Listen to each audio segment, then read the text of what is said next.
बिहार शिक्षक भर्ती में दूसरे चरण की जो भर्ती है वो आने वाली है। इसके लिए ऑफिशियल वेबसाइट पर नोटिफिकेशन लगा दी गई है और इसके मुताबिक जो ऑनलाइन आवेदन की प्रक्रिया है ये 3 नवंबर से लेकर 14 नवंबर के बीच में पूरी की जाएगी।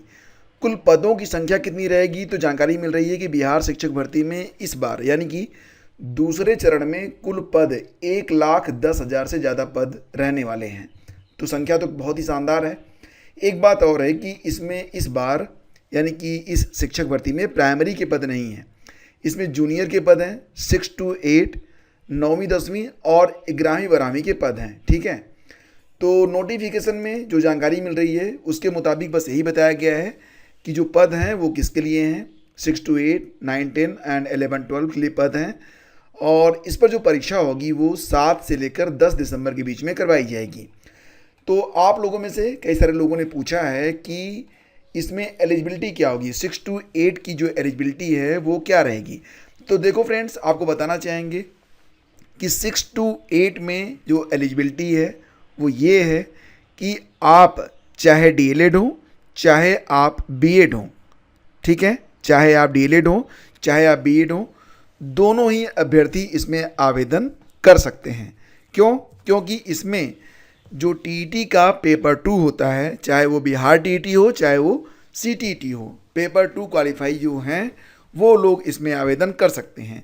तो 6 to 8 के लिए बीएड और डीएलएड दोनों के लिए रास्ते यहाँ पर खुले हुए हैं। बात करेंगे माध्यमिक के लिए, यानी कि जिसे यूपी में आप टीजीटी कहते हैं, ट्रेंड ग्रेजुएट टीचर।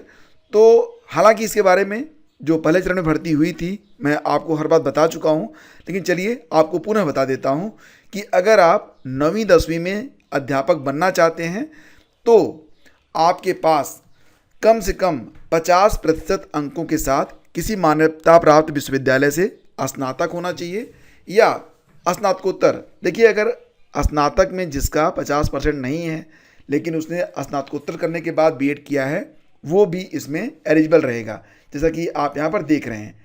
तो आपको पता ही है कि टीजीटी लेवल पर यानी कि 9वीं 10वीं के लेवल पर यहाँ पर गणित, विज्ञान, सामाजिक विज्ञान से संबंधित जो एलिजिबिलिटी होती है वो विषय से जुड़ी हुई रहती है।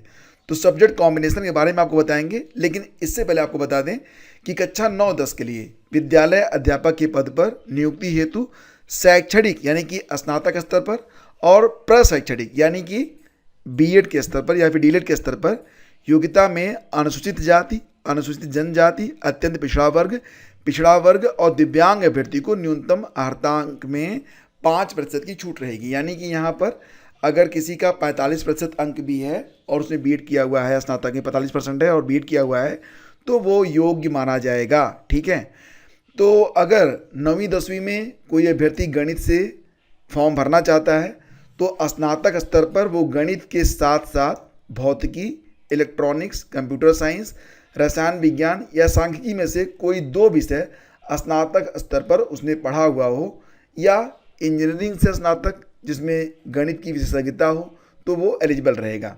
इतनी बात समझ में आ गई आपको? आगे बताते हैं आपको। चलिए यहाँ पर देखिए, विज्ञान के लिए अगर आप देखते हैं तो स्नातक स्तर पर जंतु विज्ञान यानी कि प्राणी विज्ञान, वनस्पति विज्ञान और रसायन शास्त्र विषय में पठित हो, ठीक है, तो वो विज्ञान के लिए एलिजिबल रहेगा। सामाजिक विज्ञान में अगर आप 9वीं 10वीं में यानी कि टीजीटी लेवल पर शिक्षक बनना चाहते हैं बिहार में, तो स्नातक स्तर पर सहायक विषय, प्रतिष्ठा विषय के अंतर्गत इतिहास, भूगोल, अर्थशास्त्र और राजनीति शास्त्र में से किसी 2 विषय में आप उत्तीर्ण हो, जिसमें अनिवार्य रूप से एक विषय इतिहास या भूगोल होना चाहिए। तो ये होगी एलिजिबिलिटी सामाजिक विज्ञान की। तो दोस्तों, ये एलिजिबिलिटी है 9वीं 10वीं के लिए। 6 to 8 की एलिजिबिलिटी मैंने आपको बता दी है। अब बात करेंगे यहाँ पर 11वीं 12वीं के लिए, यानी कि जिसको यूपी में पीजीटी कहा जाता है।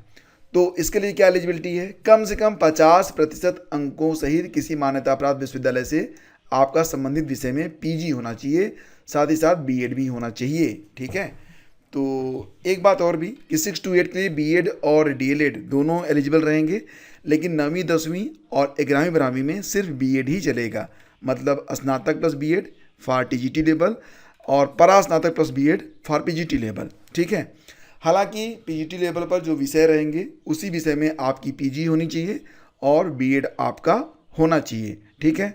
यहाँ पर टीजीटी लेवल की तरह पीजीटी लेवल में भी जो रिजर्व कैंडिडेट हैं उनको निर्धारित अर्हतांक में 5% की छूट भी दी जाएगी। एज लिमिट जान लीजिए। एज लिमिट रहेगी आपकी 21 से लेकर 37 साल फॉर जनरल मेल, और ओबीसी, अत्यंत ओबीसी, पिछड़े वर्ग की महिला और अनारक्षित महिला यानी कि जनरल कैटेगरी की जो फीमेल कैंडिडेट हैं उनकी उम्र 40 साल तक रहेगी, तभी एलिजिबल हैं। अनुसूचित जाति और अनुसूचित जनजाति पुरुष और महिला दोनों के लिए 42 साल, और वार्धक्य सेवानिवृत्ति की आयु 60 वर्ष निर्धारित है, ये तो अलग बात है।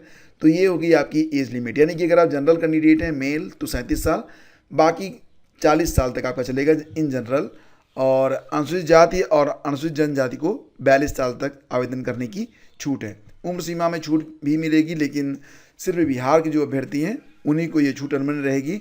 तो ये बात ध्यान रखिए कि अधिकतम आयु सीमा में 10 वर्ष तक की छूट मिलेगी। तो ये आप यहाँ पर चेक कर लीजिएगा कि किस छूट के अंतर्गत आप आते हैं।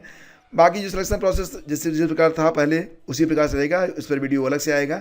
फिलहाल यहाँ पर मैंने आपके लिए जो एलिजिबिलिटी है 6 से लेकर 12 तक के बीच में, वो सारी बातें मैंने स्पष्ट कर दी हैं। अगर किसी बिंदु पर आपको कोई डाउट है तो कमेंट कीजिएगा। तो दोस्तों उम्मीद करता हूँ कि वीडियो आपको पसंद आया होगा, और अगर आप चाहते हैं कि इस प्रकार की जानकारियाँ आपको लगातार मिलती रहें तो please do like and share, और हाँ, चैनल को सब्सक्राइब करके टेलीग्राम चैनल स्टडी विद ज्ञान प्रकाश को ज्वाइन जरूर कर लीजिएगा।